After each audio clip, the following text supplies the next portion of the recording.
Okay, hello everyone. Welcome and thank you for coming to another graduate student talk here at the List Visual Arts Center. My name is Elizabeth Ponce and I'm the Public Programs Coordinator here at the List. So for those of you who have not joined us for one of these yet, this is basically an interdisciplinary lecture series where we invite MIT graduate students to come share their research with us as it relates to some of our visual art exhibitions. So today I'm very excited to be joined by Jensen Johnson from the architectural department or architecture studies department. She's a master's candidate currently, and we are in Sung Tieu's Civic Floor exhibition. So similarly to Sung, Jensen is considering how design and architecture impact social and political issues and systems. So we're very excited to hear a little bit more about what she's been working on here at MIT, and we hope you all enjoy. Thank you. All right, thank you, Elizabeth, for the introduction. Hello, everyone. I wanted to start off, so you all have little note cards that I've have passed out for you all, and on the back there's two questions. There's what is black space and what is white space, and I just wanted to make this as interactive as possible and give you all the opportunity to jot down any answers, any thoughts, just anything that comes to mind during this talk. And also just be aware that you have the option to return those cards back to me once you're done, because this conversation is something that is a part of my research and just a larger body of work beyond this space. So wanted to get that out of the way. And then also just give a disclaimer, or not really a disclaimer, but just, speak on the work in this space by Sung Tieu, and just say that I am not here to speak specifically on carceral spaces. I think that's the specific thing that this body of work is in conversation with. And I think it's so intriguing and compelling and so wonderfully done. And so I'm just really excited to be here and to be able to give my thoughts as they relate to this body of work. So I would like everyone to keep in mind that I'm a Capricorn and I'm serious about my checklist. So I have my little checklist here to make sure that I stay on point with everything that I want to talk about. But I wanted to give you guys the option to let me know, would you like me to start with the work and work my way back to how it all got started, or start at the front and work my way to the work? Any preference? Start with the work? Start with the work. Start with the work. Okay, so these three pieces, they're currently untitled, but this really marks the point in my process where I sort of captured a moment of inquiry where I was beginning to question whether black hair has anything to do with architecture, or if those two things relate to each other. And there's a story behind this. These photographs were taken in my apartment at the time, which was just right over there on campus. And this was around not necessarily the midway point in the semester, in my first semester of my grad program, but approaching. And I remember feeling so just kind of eerily at ease about my course, my coursework, and was beginning to anticipate that there was going to be some sort of influx in workload and things like that. And so the first thing that came to mind was I have to do something with my hair, because in general, caring for my hair, maintaining it takes so much time, and putting it into braids was something that would save myself the time in preparation for the work that I thought that I was going to have to do given architecture school and the intensity and so forth and so forth.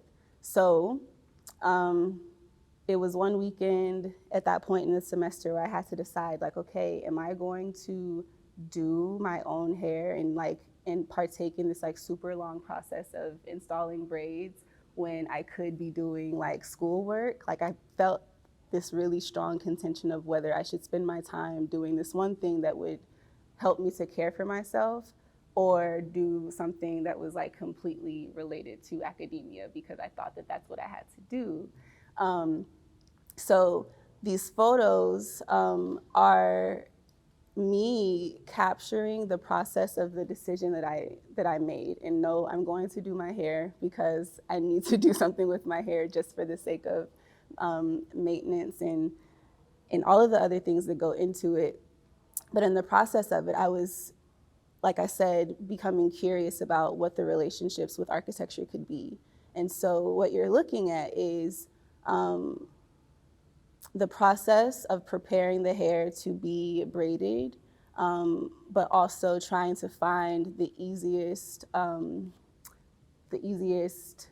like functionality within the space in which to do that. So I was draping the hair over the oven handle because when it's time for me to install it into my hair, I needed to be able to pick it up and grab it. I was draping the hair over this this little caddy, like tiered thing that I had. Same thing for my bathroom towel rack, and I just felt really compelled by the question I was asking in my mind and decided to capture that through photography.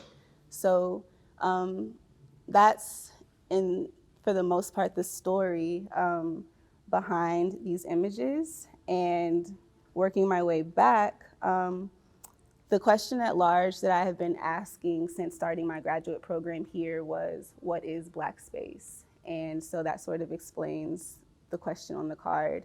And there are a series of supplementary questions such as, what is white space? There is, what is green space? Just like questioning space itself and what sorts of implications come from, what sorts of implications will come when we begin to ponder on these questions. And so that's the big question, and I tested it through conversation. I started hosting these series of interviews that I called What is Black Space? And I just, started asking my peers. Some of them are here that have participated. I talked to my family, other friends, really just trying to engage in this conversation and critically think about whether we really understand our own relationship with the spaces that we occupy. Both people who have studied architecture and who haven't. So yeah, that's the overall conversation that I think I've tapped into and that I have been having and that I'm excited to continue having. And then working my way backward from there, I think what influenced that question was 2020 and the experience of that year for me personally. I, as mentioned, am in grad school currently. It was a 2-year program, but I graduated from college in 2020, in May of 2020, after 6 years of an undergraduate architecture program. And if anyone isn't aware, architecture school traditionally is just a very intense, like heavy workload kind of rigorous degree track. And so after 6 years of doing that straight, I was exhausted, was very tired. And to graduate into a pandemic put me in a position of having to then navigate unemployment because no one was hiring a fresh graduate at that time. And so that experience, graduating into it, navigating just the ups and downs of trying to network and figure out, like, what am I gonna do with my life, led me to applying to grad school. Because I guess at that point I was like, that's the only thing I seem to be qualified to do. So let's go back to school. But at that point I had to start thinking critically about, okay, well, what am I gonna study? Like, what am I truly interested in? And I looked around at just my immediate environment, I think just the world as it was during that time. And I thought about, the political climate at that time, the election of 2020. I thought about the divisiveness that we were seeing right before our eyes at that time. And I started to question, like, I wonder if architecture has anything to do with that. Like, does architecture at all influence the divisiveness that we encounter, that we absorb in the spaces that we inhabit on a day-to-day without even knowing it? So also at that time, this term black space was starting to circulate, specifically in the design world.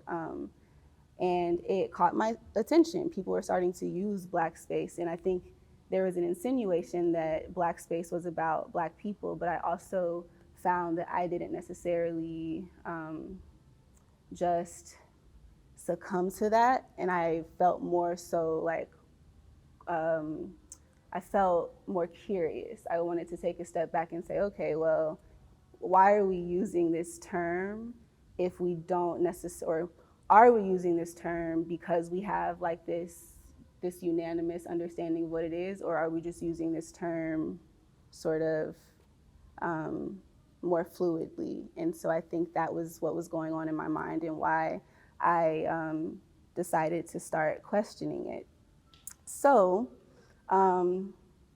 yeah, working backward from there, I think that my journey in architecture started because I chose it for myself, thinking that that's what I needed to do. And so I'm sort of working backward into like my childhood and why hair is important and why I like what I wanted to be when I grew up versus what I've actually set out to do. And so when I was younger, doing hair was the first thing that I taught myself how to do. And it was what I obsessed over, it was what I loved. And I think it started because I used to get my hair braided by my grandmother, and I would sit in between her legs on the floor, and she would be on the couch, and she would braid my hair, and it hurt. It was a painful process, but it was necessary because you had to get your hair done. And I think in those experiences, it influenced me as a little girl to want to do hair. And so I would then take my little baby dolls and sit them in between my knees and start doing hair. And that's how I learned how to do specifically Afro textured hair, black, what I call black hair. And that was my craft, and that was my art for a long time. And because of that, if you had asked me when I was a little girl what I wanted to be when I grew up, I would have told you outright, I want to be a hairdresser. I want to do hair. And there was nothing in my mind that made me think I couldn't do that. And so growing up from that point, I found myself starting to shift as I got older and older, sort of away from hair and into just other things like the digital space, like Tumblr, if anyone knows Tumblr. I just kind of started to branch out from different things and explore creativity through other lenses. And then my family started asking me, well, what do you want to go to school? Like, you got to go to college, what do you want to do? And at that point in time, I didn't really think that doing hair was a sufficient answer. And so it caused me to sort of look inward and ask myself, well, what else could I do that will give me more of a future, or that will like give me, I guess, like a more stable path to traverse. And I did some inventory and said, well, other than doing hair, I really like houses.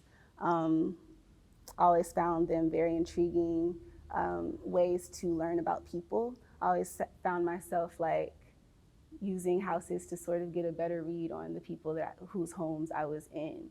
And so I just did like a quick little research thing, like, okay, who builds houses, or like, what is the designer? How do houses get here?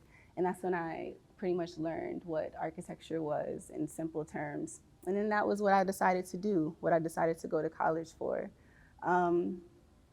And so I just wonder, I think after all of this time, how the spaces that I inhabited and that I occupied just throughout my life have influenced the decisions that I've made, and how they've just shaped who I've become as a person, and how I see myself in the spaces that I occupy.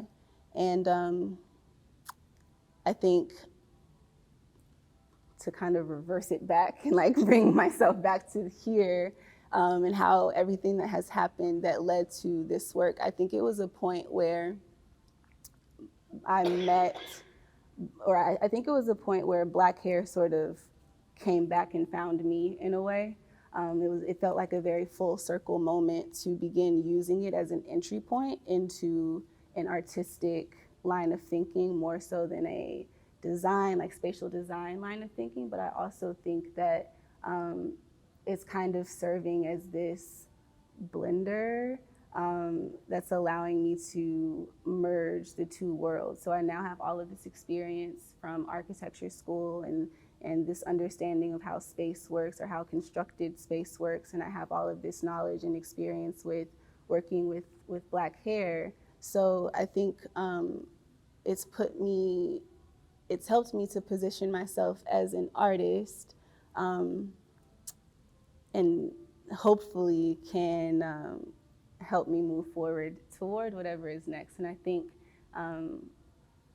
the last few thoughts that I had to share is that I find that artistry to me is to be human and to hold a continual conversation with the universe around you, and more importantly, within you.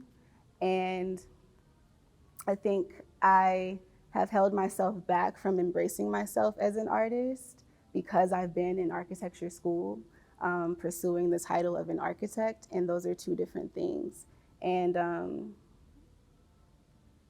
yeah, so it just leaves me pondering on what it looks like to create space for myself, to be whatever I want to be, both within myself and in the world around me that I get to build. So thank you.